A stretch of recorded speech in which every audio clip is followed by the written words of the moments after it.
आपको तो थंबनेल देख के पता चल ही गया होगा कि आज का हमारा टॉपिक क्या है। फिर भी मैं आपको बताना चाहूँगा कि आज का हमारा टॉपिक क्रिप्टो करेंसी के ऊपर है। तो चलिए सीधे वीडियो की ओर।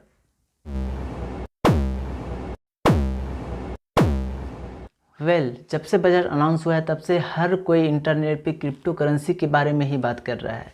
हर कोई के मुंह से ये सुनने को मिल रहा है क्रिप्टो करेंसी लीगल हो चुका है। क्या सच में क्रिप्टो करेंसी लीगल हो चुका है? क्या हमको 30% टैक्स गवर्नमेंट को देना होगा? अगर नहीं दिया तो क्या होगा? क्या हमको लॉस में भी टैक्स देना है या हर ट्रांजैक्शन के ऊपर टैक्स देना है? ये सारे डॉट्स को क्लियर करूँगा मैं आज 4 पॉइंट में। तो चलिए हम सीधे चलते हैं बोर्ड के ऊपर। तो चलिए अब हम बोर्ड पे आ चुके हैं। तो सबसे पहला पॉइंट मैं आपको बताना चाहूँगा कि क्या क्रिप्टो करेंसी सच में लीगल हो गया है या अभी तक अनलीगल है। तो गवर्नमेंट ने अभी तक कोई क्लैरिटी नहीं दी है कि क्रिप्टो करेंसी लीगल है। उन्होंने ये नहीं कहा है कि लीगल है, लेकिन हर क्रिप्टो के ट्रांजैक्शन पे उन्होंने 30% का टैक्स लगाया है। तो हम सब जानते हैं कि अगर हम टैक्स देते हैं तो वो लीगल है। हमको यहाँ मानना होगा, हमको यहाँ समझना होगा कि 30% टैक्स पे कर रहे हैं तो ये इनलीगल भी नहीं है।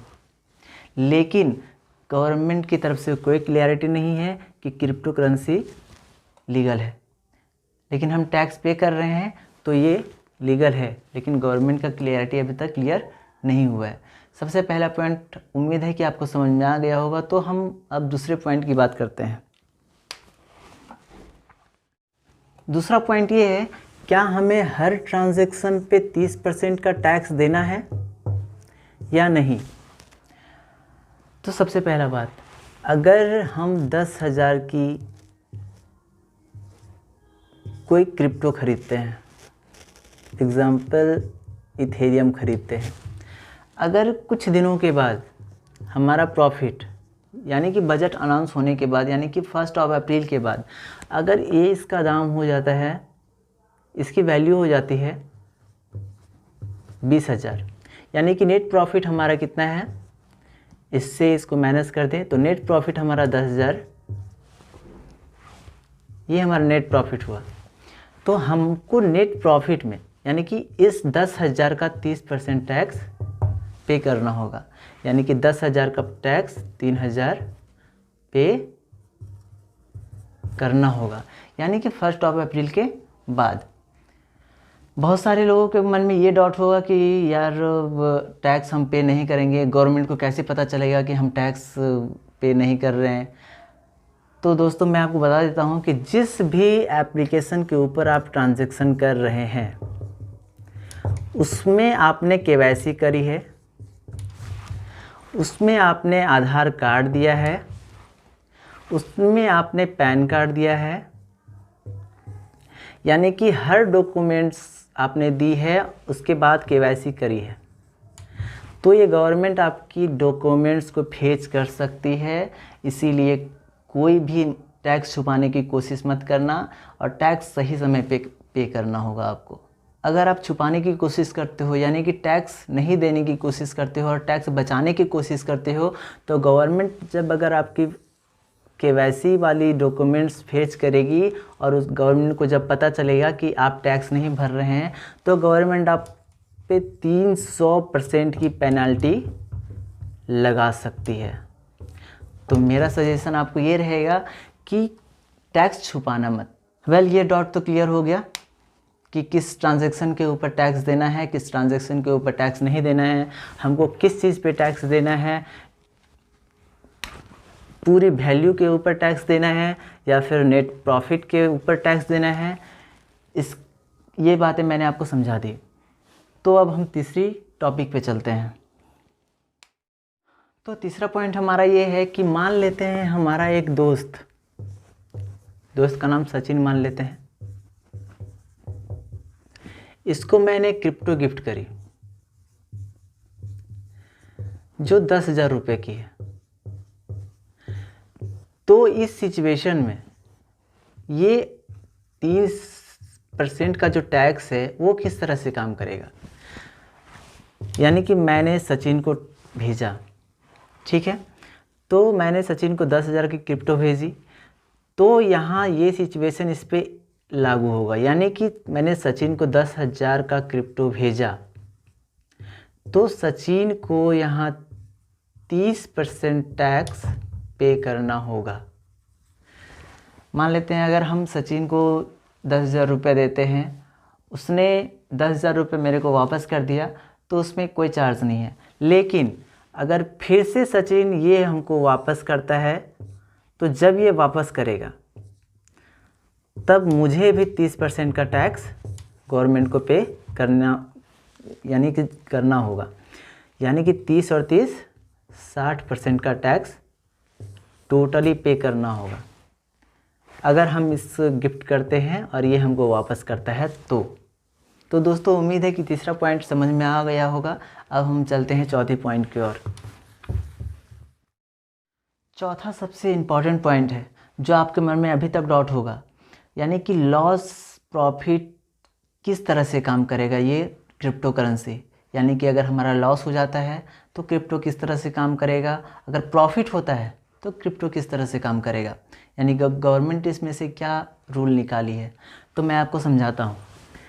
सबसे पहले अगर हम यानी कि 1 अप्रैल के बाद अगर हम कोई क्रिप्टो, मान लीजिए हम रिप्पल हम 50,000 की खरीदते हैं और इथेरियम भी हम 50,000 की खरीदते हैं,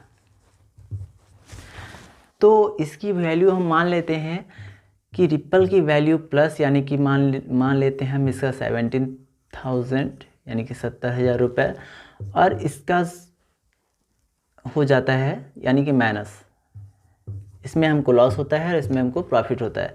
मान लेते हैं इसमें हमारा 40,000 रुपये हुआ, यानी कि ये 50,000 का 40,000, ये 50,000 का 70,000, यानी कि इसमें हमारा 20,000 प्रॉफिट है और इसमें हमारा 10,000 लॉस है।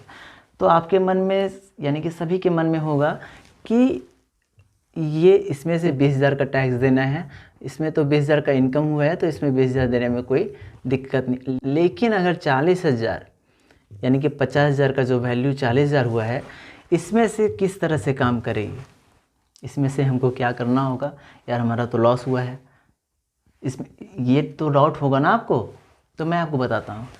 गवर्नमेंट ने ये कहा है कि इसमें से 20,000, ये आपका 20,000 जो प्रॉफिट हुआ है, ये 20,000 प्रॉफिट, इसका जो वैल्यू कम हुआ है इसमें से इसको घटा दें।